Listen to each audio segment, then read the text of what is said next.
नमस्कार, जनमत देख रहे हैं आप।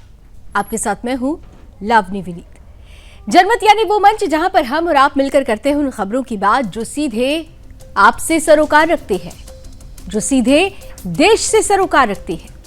और जब हम आपसे, समाज से, देश से सरोकार रखने वाली खबरों की बात करते हैं तो उसमें छिपी होती है राष्ट्र सर्वोपरि की भावना। तो राष्ट्र सर्वोपरि की भावना के साथ जनमत में आज जिस पहली खबर का जिक्र करने वाले हैं वो गुजरात से जुड़ी हुई है। गुजरात के कर्णावती से प्रधानमंत्री नरेंद्र मोदी ने आज पूरे देश को एक बड़ा संदेश दिया है। कर्णावती में भव्य रोड शो के साथ प्रधानमंत्री ने 5,400 करोड़ रुपए की विकास परियोजनाओं का उद्घाटन और शिलान्यास किया। ये सिर्फ परियोजनाओं की शुरुआत नहीं बल्कि आत्मनिर्भर भारत की नई दिशा का एक बड़ी तस्वीर थी, उसकी बड़ी घोषणा थी। त्योहारों के मौसम में पीएम मोदी ने देशवासियों से मेड इन इंडिया को जीवन मंत्र बनाने की अपील की। उनका संदेश साफ है कि नवरात्रि, दिवाली और विजयादशमी केवल संस्कृति के पर्व ना होकर आत्मनिर्भरता के पर्व भी बन जाए।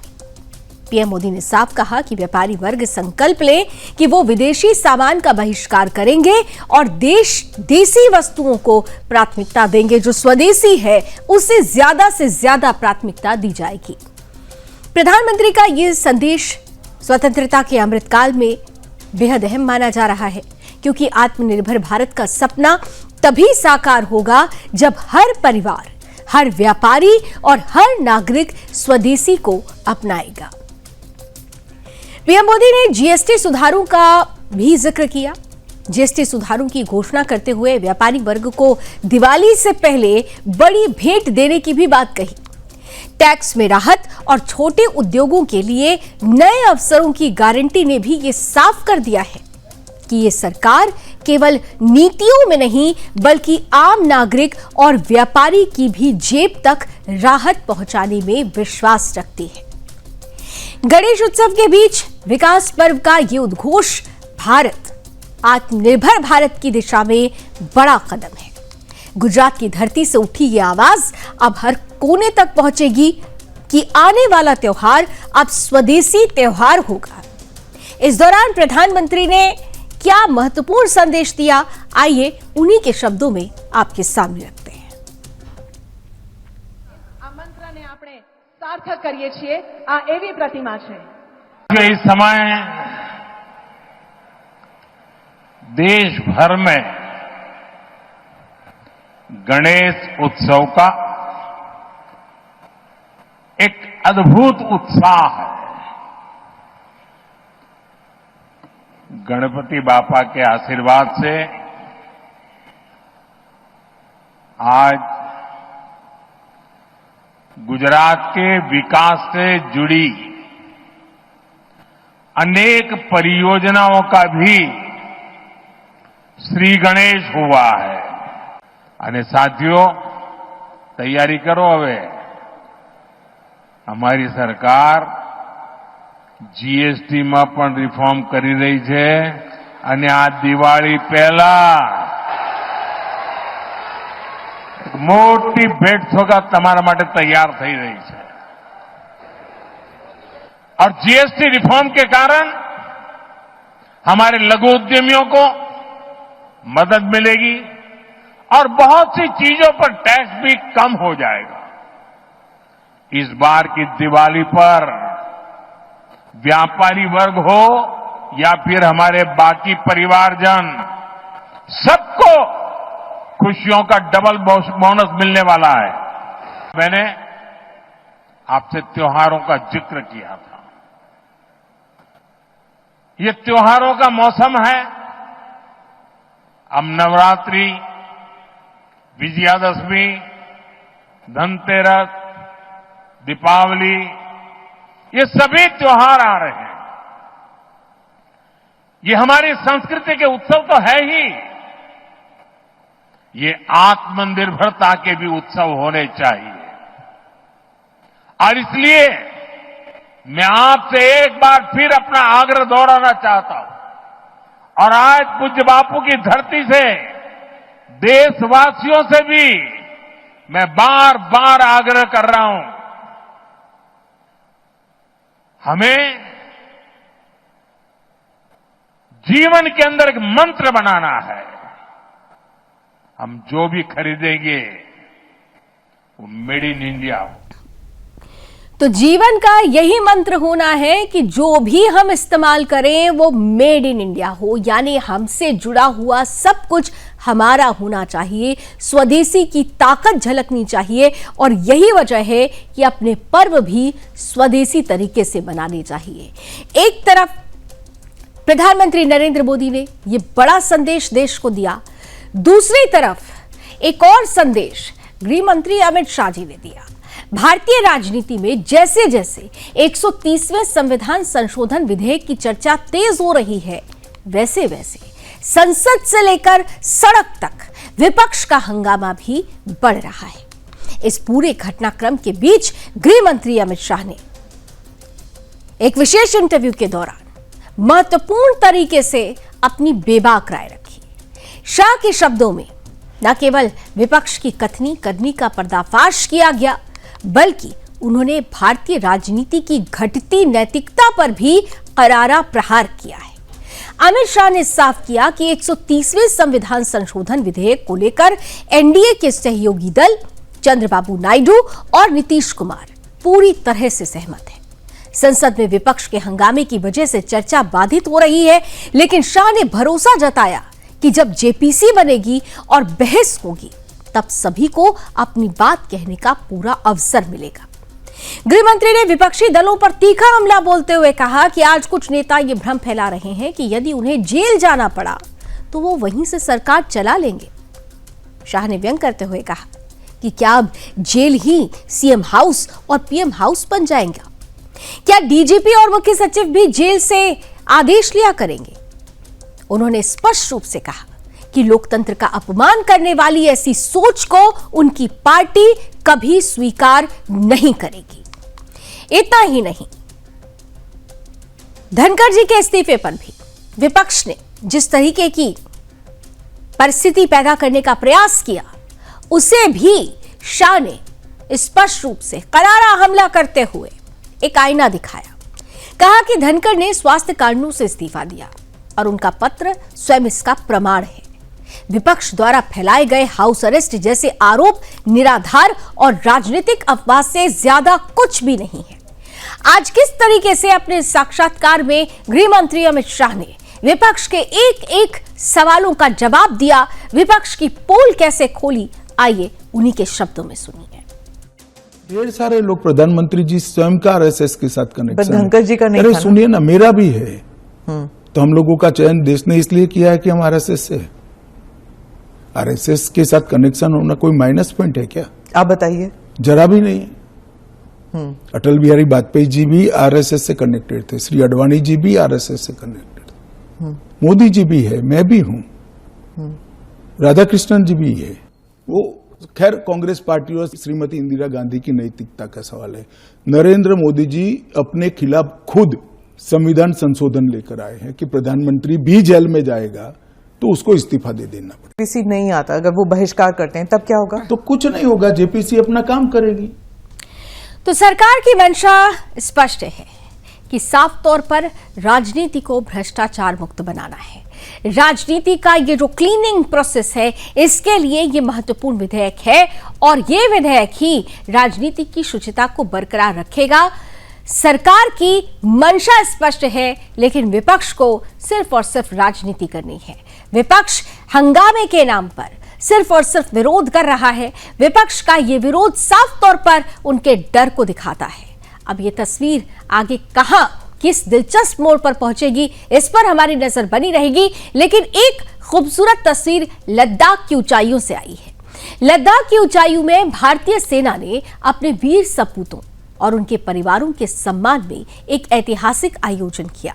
22 अगस्त 2025 को लेह में फायर एंड फ्यूरी कोर के अंतर्गत लेह सब एरिया द्वारा वेटरन्स रैली और पेंशन अदालत का आयोजन किया गया। इस अवसर पर न सिर्फ वेटरन्स बल्कि वीर नारियां और गैलेंट्री अवार्ड विजेता भी बड़ी संख्या में उपस्थित रहे। इस आयोजन में 1500 से ज्यादा वेटरन्स, वीर नारियां और वीर माताएं लद्दाख के दूर दराज इलाकों से पहुंची। रैली का शुभारंभ फायर एंड फ्यूरी कोर के general officer commanding lieutenant general Hitesh Bhalla द्वारा रिंचेन ऑडिटोरियम में किया गया। इस दौरान वरिष्ठ सैन्य और नागरिक अधिकारियों की भी उपस्थिति रही। इस कार्यक्रम का उद्देश्य था वेटरन्स को विभिन्न सरकारी और कल्याणकारी योजनाओं से जोड़ना और उनकी समस्याओं का समाधान करना। इसके लिए बाकायदा पेंशन अदालत में वेटरन्स ने अपनी समस्याएं सीधे पीसीडीए, डीपीडीओ, ले और एसपीए, आरएसएच और आर्मी वेलफेयर प्लेसमेंट ऑर्गेनाइजेशन को बताई। वेटरन्स ने इस आयोजन को बेहद उपयोगी और ऐतिहासिक बताया। उन्होंने कहा कि इस प्रकार के प्रयास न सिर्फ समस्याओं के समाधान में सहायक होते हैं, बल्कि सेना और समाज के रिश्तों को और ज्यादा मजबूत बनाते हैं। तो लेह में सेना की ये भव्य वेटरन्स रैली अपने आप में बहुत सारे संदेश देकर गई है। अब बात इस रैली का मुख्य आदेश यूटी लद्दाख के इलाके में आप सभी की समस्याओं की जानकारी लेना तथा यूटी लद्दाख और भारतीय सेना की मदद से उन सभी समस्याओं का जल्दी से जल्दी समाधान करना है। भारतीय सेना के इतिहास को गौरवशाली बनाने में आप सभी की तथा आपके परिवारों की त्याग और बलिदान की महत्वपूर्ण भूमिका रही है। खास करके मिलिट्री दृष्टिकोण से अति संवेदनशील 14 कोर जोन में सेना अवधि के दौरान और रिटायर होने के बाद भी। जर्मन पे आगे बढ़ते हुए अब एक सवाल करते हैं। सवाल ये कि क्या अल्पसंख्यकों का मतलब सिर्फ और सिर्फ मुसलमान होता है? सवाल इसलिए पूछा जा रहा है क्योंकि धामी सरकार ने अल्पसंख्यकों को लेकर एक अल्पसंख्यक शैक्षिक संस्थान अधिनियम 2025 पास किया, जिसके बाद केवल मदरसों का ही वर्चस्व अब नहीं रहेगा, बल्कि सिख, बौद्ध, जैन, ईसाई, पारसी, अन्य अल्पसंख्यक भी जो हैं वो बराबरी का हक पा सकेंगे। लेकिन इसी पर मुसलमानों ने हंगामा शुरू कर दिया। ये कहा जाने लगा कि ये फैसला मुसलमानों के हित में नहीं है, ये मुसलमानों की हक की हकमारी करेगा। अब सवाल ये है कि जब हर पंथ और मजहब को बराबर का हक मिल रहा है, तो फिर कुछ मौलाना और मुस्लिम नेता क्यों तिलमिला उठे हैं? क्यों वो राजनीतिक पार्टियां जिन्होंने अल्पसंख्यक इज इक्वल टू मुस्लिम समाज ही मोनोपोली बना दी हो, जो तुष्टीकरण की राजनीति का आधार हो, वो राजनीतिक पार्टियां क्या नहीं चाहती हैं कि अल्पसंख्यकों में, जो अल्पसंख्यक है वास्तव में केवल मुस्लिम नहीं बल्कि जैन, बौद्ध, सिख, इन सबको क्या उनका हक नहीं मिलना चाहिए? क्या अब तक अल्पसंख्यक का मतलब सिर्फ मुस्लिम ही समझाया गया था, क्योंकि कांग्रेस की तुष्टीकरण की राजनीति ने मुसलमानों के दिमाग में सिर्फ अल्पसंख्यक मतलब मुसलमान फिट कर दिया था? क्या कांग्रेस के तुष्टीकरण की वजह से ही मुस्लिम समाज में पहले हक की मानसिकता पनप गई है? और क्या अब जब बीजेपी सरकार ऐसे कदम उठा रही है तो सच्चे मायनों में बराबरी दिलाने वाला यह कदम नहीं है? ये तमाम सवाल स्वाभाविक है, समय के लिए प्रासंगिक है, क्योंकि जिस तरीके से धामी सरकार पारदर्शिता के मामले में पहला राज्य उत्तराखंड बनने वाला है, जहां पर साफ तौर पर अल्पसंख्यक मतलब मुसलमान नहीं, अल्पसंख्यक मतलब सिख भी, जैन भी, बौद्ध भी, ईसाई भी, पारसी भी इस परिभाषा की परिपाटी को पूर्ण कर रहा हो, तो फिर यह विरोध क्या सिर्फ और सिर्फ राजनीतिक नहीं है? इन तमाम सवालों का जवाब समेटती हमारी आज की ये खास रिपोर्ट।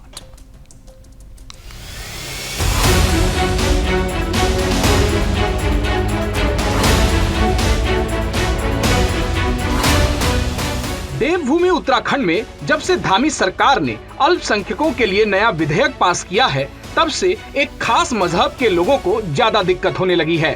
वे ऐसा व्यवहार कर रहे हैं और विरोध कर रहे हैं जैसे उनका अधिकार छीना जा रहा हो, लेकिन सच्चाई इसके बिल्कुल उलट है। दरअसल धामी सरकार ने उत्तराखंड अल्पसंख्यक शैक्षिक संस्थान अधिनियम 2025 विधानसभा में पास किया है। इस कानून के बनने के बाद कांग्रेस सरकार के दौरान बनाए गए मदरसा शिक्षा बोर्ड अधिनियम समाप्त हो जाएंगे और राज्य के सभी अल्पसंख्यक सिख, बौद्ध, जैन और बाकी लोग भी अल्पसंख्यक दर्जे का लाभ पाएंगे। जबकि अब तक अल्पसंख्यक लाभ केवल मुस्लिम समुदाय के मदरसों और शिक्षण संस्थानों तक ही सीमित था। इस विधेयक के कानून बनने के बाद अल्पसंख्यक समुदाय के लाभ में देश के बाकी पंथ और धर्मों की भी हिस्सेदारी मिलेगी। सरकार का दावा है कि इस कदम के साथ उत्तराखंड देश का पहला राज्य बनेगा जिसने सभी अल्पसंख्यक समुदाय के शैक्षिक संस्थानों को मान्यता देने के लिए एक एकत्रित और पारदर्शी प्रक्रिया तैयार की है। हमारे केवल एक समुदाय के लोगों को नहीं, केवल मुस्लिम समुदाय को नहीं, बल्कि अरबी, फारसी, सिख, बौद्ध, जैन, इन सभी को अब अल्पसंख्यक समुदाय के अंतर्गत मिलने वाले अल्पसंख्यक शिक्षण संस्थानों में मिलने वाले जो लाभ हैं वो लाभ देना चाहते हैं। लेकिन इस विधेयक से अल्पसंख्यक दर्जे पर एकाधिकार मानने वाले मुस्लिम समुदाय को दिक्कत हो रही है। वे इसका विरोध कर रहे हैं और अनर्गल बयानबाजी करके आम मुस्लिमों को मजहब के नाम पर भड़काने की कोशिश कर रहे हैं। इसका साफ और सीधा मतलब यही निकलता है कि उत्तराखंड और बाकी राज्य के कुछ मुस्लिम यह नहीं चाहते हैं कि अल्पसंख्यक दर्जे का लाभ सिखों, बौद्धों और जैनों को भी मिले। वो खुलकर सिखों का विरोध कर रहे हैं। उनका कहना है कि इनमें सिखों, बौद्धों और जैनों को भी शामिल किया जा रहा है। वे लोग वैसे तो भाईचारा की बात करते हैं, लेकिन देश में बाकी अल्पसंख्यकों का हक छीनने में उन्हें कोई गुरेज नहीं है। वे देश में सिख मुस्लिम समीकरण बनाते हैं, मुस्लिम ईसाई समीकरण बनाते हैं, लेकिन जब असल में बराबरी की हिस्सेदारी देने की बात आती है तो वे लोग खुल करके विरोध करते हैं और सामने आ जाते हैं। उत्तराखंड सरकार का यह विधेयक किसी भी मजहब या पंथ का हक खत्म नहीं कर रहा है, बल्कि हर पंथ को बराबर लाभ देने के लिए लाया गया है। लेकिन जामा मस्जिद फतेहपुरी के शाही इमाम मुफ्ती मोहम्मद मुकर्रम अहमद ने मुस्लिमों को भड़काने वाला बयान दिया। उन्होंने उत्तराखंड सरकार के इस फैसले को गैर संवैधानिक करार दिया और कहा कि सरकार ने न सिर्फ मदरसा बोर्ड खत्म कर दिया है, बल्कि 2019 के गैर सरकारी अरबी और फारसी मदरसों की मान्यता से भी संबंधित कानून को रद्द कर दिया गया है, जिससे राज्य के हर मदरसे के अस्तित्व पर खतरा मंडराने लगा है। इसी तरह कई अन्य मुस्लिम नेताओं और मौलवियों ने भी मुस्लिमों को भड़काने के लिए अपना बयान जारी किया है।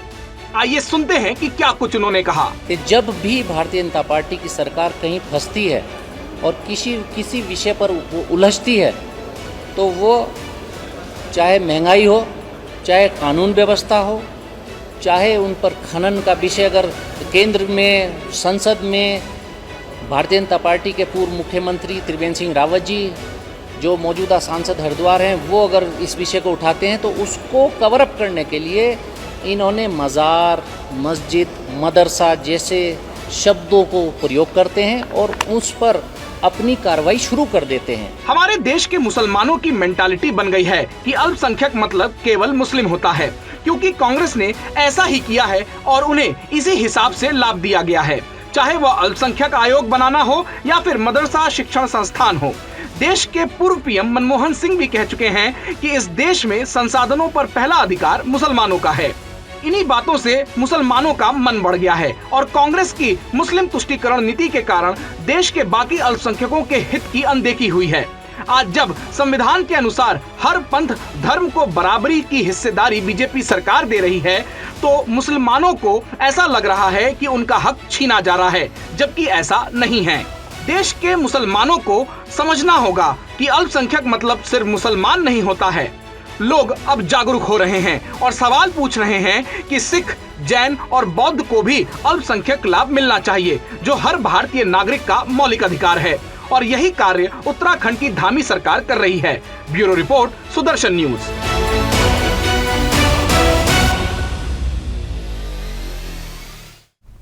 तो सोचिए, जो लोग 2% से 20% पर आ चुके हों वो अपने आप को आज भी अल्पसंख्यक कह रहे हैं। यानी हिंदुस्तान यानी भारत की दूसरी सबसे बड़ी आबादी जिस मजहब की है वो अपने आप को अल्पसंख्यक कह रहे हैं। तो सवाल तो ये भी उठता है कि क्या अल्पसंख्यक की परिभाषा पर क्या पुनः विचार करने की जरूरत नहीं है? क्या इस परिभाषा को पुनः गढ़ने की आवश्यकता नहीं है? ये बड़ा सवाल है और इस सवाल पर बहस जरूर होनी चाहिए। मत पे अब बात करेंगे राहुल गांधी की।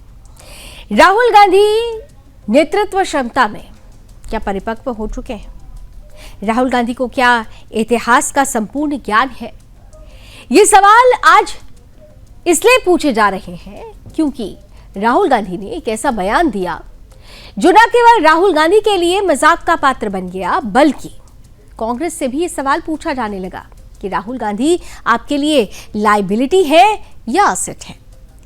दरअसल राहुल गांधी के उस बयान का जिक्र अब करते हैं जिसने पूरे देश को चौंका दिया है और हंसी का पात्र भी बनाया है। जैसा मैंने अभी कहा, कांग्रेस के युवराज राहुल गांधी, वही राहुल गांधी जिन्होंने कटिहार की धरती से वोटर अधिकार यात्रा के दौरान हाथ में संविधान की प्रति लहराई और फिर वही किया जो वो अक्सर करते हैं, तथ्यों की धज्जियां उड़ा दी। राहुल गांधी ने कहा कि गांधी जी ने संविधान के लिए अपना जीवन दिया और नाथूराम गोडसे ने संविधान से नफरत करके गांधी जी की हत्या की। अब सवाल ये उठता है कि 30 जनवरी 1948 को जब गांधी जी की हत्या हुई तब संविधान का मसौदा तक तैयार नहीं हुआ था, तो आखिर राहुल गांधी किस संविधान की बात कर रहे थे? इतिहास के दस्तावेज ये बताते हैं कि संविधान का पहला ड्राफ्ट 21 फरवरी 1948 को सामने आया और संविधान 26 जनवरी 1950 को लागू हुआ। इतिहास गवाह है, गांधी जी संविधान सभा के सदस्य थे ही नहीं। संविधान का निर्माण डॉक्टर भीमराव अंबेडकर की अध्यक्षता वाली प्रारूप समिति ने किया और राहुल गांधी उसी संविधान को आरएसएस और बीजेपी से जोड़कर मजाक बना देते हैं, जबकि बीजेपी 1980 में बनी थी। तो क्या यह अज्ञान नहीं है या फिर यह जानबूझकर सुनियोजित तरीके से देश के सामने झूठ परोसकर देश को भ्रमित करने का एक षड्यंत्र है? क्या राहुल गांधी देश को गुमराह कर रहे हैं? क्या भारतीय राजनीति अब सिर्फ झूठ और कल्पना से चलने वाली है? और सबसे बड़ा सवाल, क्या जनता ऐसे नेताओं पर भरोसा कर सकती है? रिपोर्ट देखिए।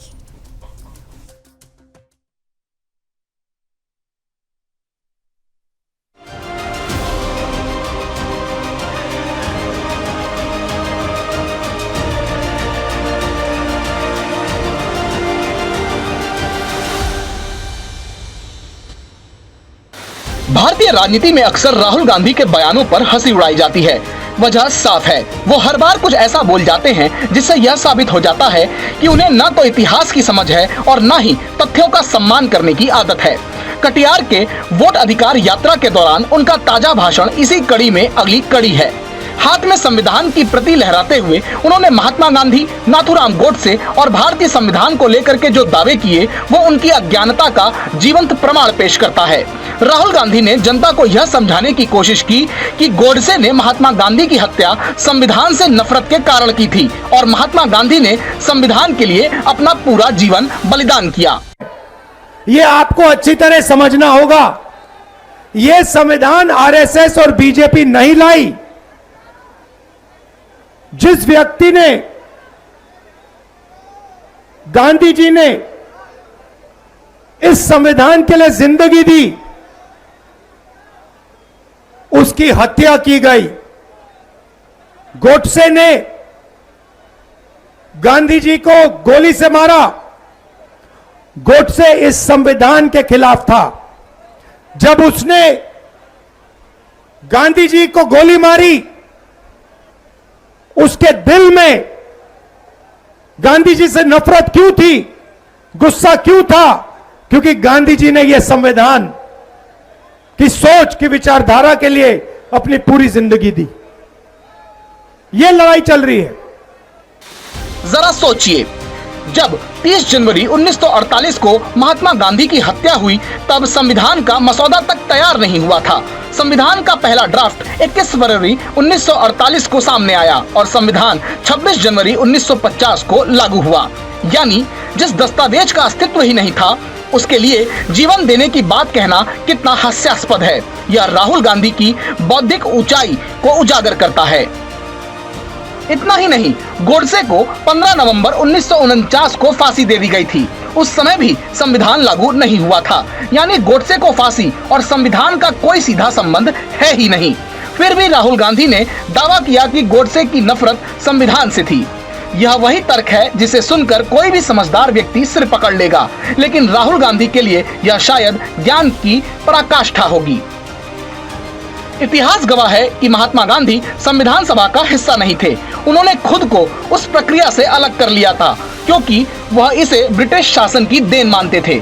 संविधान बनाने का काम डॉक्टर भीमराव अंबेडकर की अध्यक्षता वाली प्रारूप समिति ने किया था। ऐसे में यह कहना कि महात्मा गांधी ने संविधान के लिए जीवन दिया न सिर्फ अज्ञानता है, बल्कि ऐतिहासिक तथ्यों का मजाक उड़ाना है।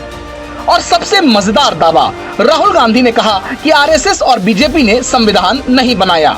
बीजेपी तो 1980 में बनी और आरएसएस का संविधान निर्माण से कोई लेना देना नहीं था। अब बताइए, ऐसी सतही जानकारी लेकर अगर कोई देश को भाषण देगा तो जनता इसके ऊपर क्या कुछ कहेगी और सोचेगी। शायद यही वजह है कि सोशल मीडिया पर लोग राहुल गांधी की जमकर खिल्ली उड़ा रहे हैं। सच यह है कि राहुल गांधी हर बार अपने ही बयानों के कारण मजाक का पात्र बन जाते हैं। उनकी बातें सुनकर ऐसा लगता है मानो इतिहास के लिए उनकी कोई काल्पनिक उपन्यास हो, जिसे पढ़ करके वे आते हैं और खुद ही भाषण देते हैं। लेकिन दुर्भाग्य यह है कि हास्यास्पद कोशिश में वह भारतीय संविधान जैसे पवित्र दस्तावेज की गरिमा को भी ठेस पहुंचाते हैं। राहुल गांधी के लिए यह केवल अज्ञान नहीं, बल्कि मूर्खता की पराकाष्ठा है। राजनीति में गंभीरता और तथ्यों का सम्मान जरूरी होता है, लेकिन शायद राहुल गांधी ने यह मान लिया है कि राजनीति सिर्फ झूठ बोलने और जनता को गुमराह करने का काम बन चुकी है। नतीजा यही है कि जिस संविधान की प्रति हाथ में लेकर के वह भाषण दे रहे थे, उसी संविधान की सच्चाई को जानने समझने की क्षमता उनमें नहीं है। यह है राहुल गांधी की असलियत और अज्ञानता भरी बातें, जिनकी बातें सुनकर जनता को मनोरंजन तो हो सकता है, लेकिन भरोसा कभी नहीं हो सकता।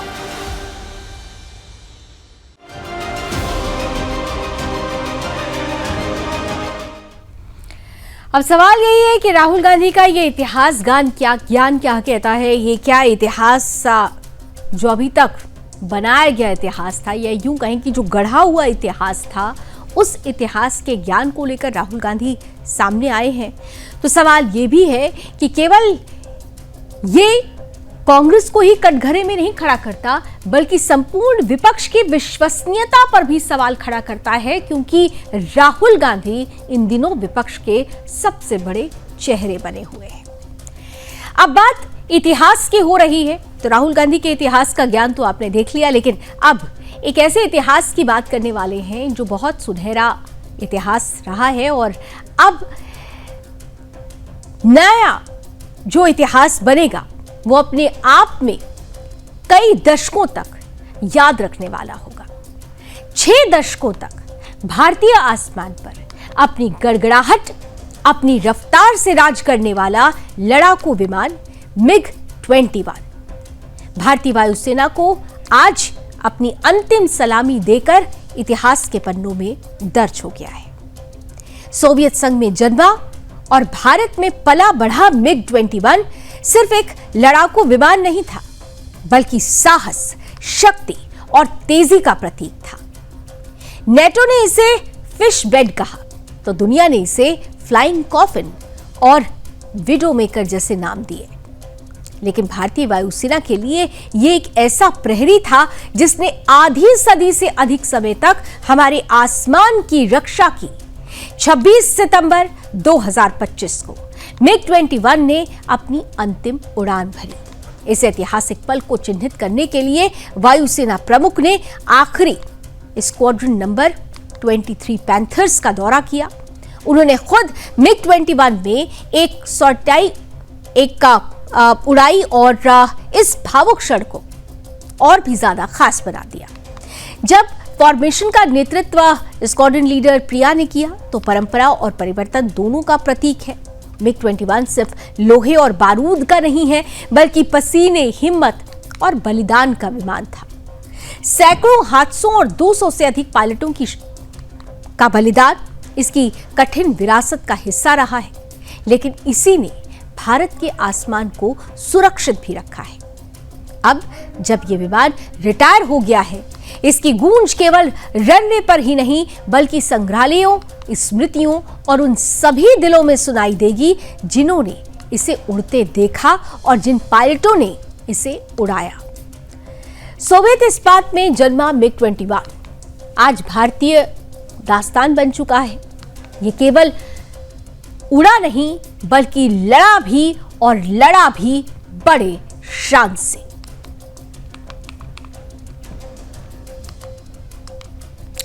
अब आइए, क्योंकि हम भारतीय सुरक्षा की बात कर रहे हैं तो अब अगली खबर बेहद खास है, क्योंकि भारत की सुरक्षा की जब बात आ रही है तो भारत की सुरक्षा और कूटनीति के लिए हालात थोड़े पेचीदा होते जा रहे हैं।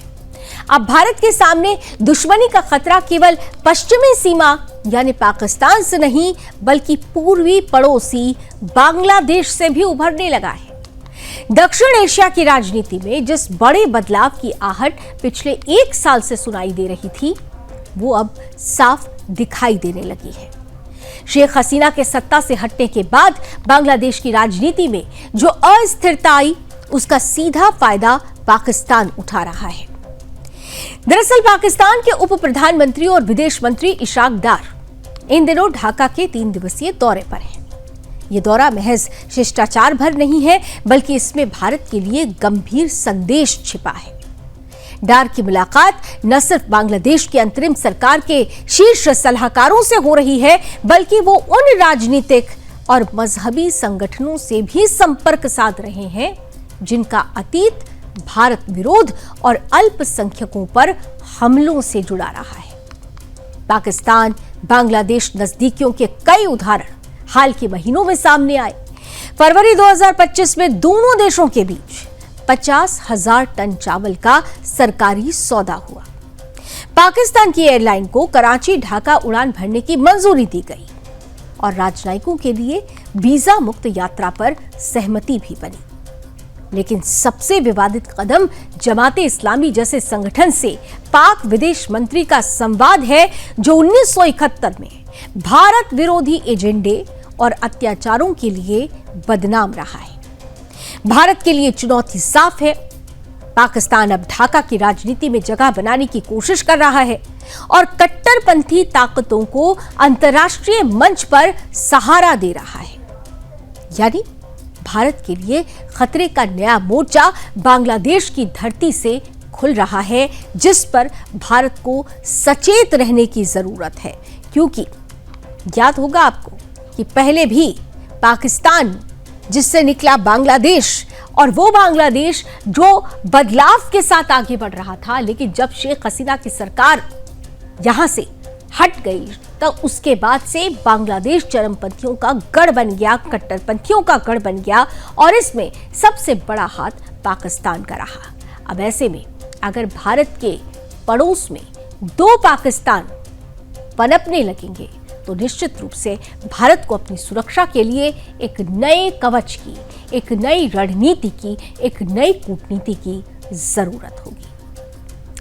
अब आइए, क्योंकि हम जनमत के आखिरी पड़ाव पर आ चुके हैं, यानी वक्त आज की गुड न्यूज, आज की पॉजिटिव न्यूज का हो चुका है, तो जब हम सुरक्षा और रक्षा की बात करते हैं तो आज की गुड न्यूज भी इसी रक्षा शक्ति से जुड़ी हुई है। भारत ने दरअसल रक्षा शक्ति को एक और नई ऊंचाई पर पहुंचा दिया है। डीआरडीओ ने ओडिशा के तट पर integrated air defence weapon system यानी IADWS का पहला सफल परीक्षण किया। ये सिर्फ एक हथियार का परीक्षण नहीं है बल्कि भारत की आत्मनिर्भरता, वैज्ञानिक कौशल और बढ़ती सामरिक क्षमता का जीवंत प्रमाण है। अब भारत के पास एक multi layer air defence shield है जो दुश्मन की किसी भी हवाई चाल को नाकाम कर सकती है। इस सिस्टम की ताकत इसके 3 हथियार हैं। जमीन से हवा में मार करने वाली मिसाइलें जो बेहद तेज और सटीक है। दूसरा, नजदीकी दूरी से आने वाले किसी भी टारगेट को गिराने वाली मिसाइलें। तीसरा, लेजर किरण से दुश्मन को ध्वस्त करने वाला भविष्य का हथियार। ये तीनों हथियार एक ही कमांड सेंटर से नियंत्रित होते हैं, जिससे प्रतिक्रिया तेज, सटीक और घातक हो जाती है। चांदीपुर में हुए परीक्षण में डीआरडीओ ने एक साथ 3 अलग अलग हवाई लक्ष्यों को चुनौती दी, 2 तेज रफ्तार ड्रोन और एक मल्टी कॉप्टर। नतीजा, तीनों दुश्मन परिंदे भारतीय शक्ति के सामने ध्वस्त हुए। यह दृश्य केवल तकनीकी सफलता ही नहीं बल्कि भारत की आत्मविश्वास की दहाड़ भी है। अब भारत का आकाश और ज्यादा सुरक्षित होगा। एयरपोर्ट, सैन्य अड्डे, रणनीतिक ठिकाने सब IADWS की ढाल तले सुरक्षित रहेंगे। रक्षा मंत्री राजनाथ सिंह ने इस ऐतिहासिक कामयाबी को भारत की सामरिक शक्ति और आत्मनिर्भर भारत की जीत बताया है। संदेश साफ है, भारत अब पीछे नहीं। आज से भारत किसी पर निर्भर नहीं। भारत अब सिर्फ रक्षा नहीं करेगा बल्कि आक्रमण और आक्रामक जवाब देने की क्षमता भी रखेगा। दुनिया के सामने यह स्पष्ट संदेश है कि भारत की सीमा में न घुसना, वरना आसमान ही तुम्हारा मलबा बन जाएगा। भारत की इसी उभरती सैन्य ताकत के साथ इस तस्वीर के साथ ही जनमत पे अभी बस इतना ही। देश और दुनिया की तमाम खबरों के लिए आप जुड़े रहिए सुदर्शन न्यूज के साथ। जय हिंद।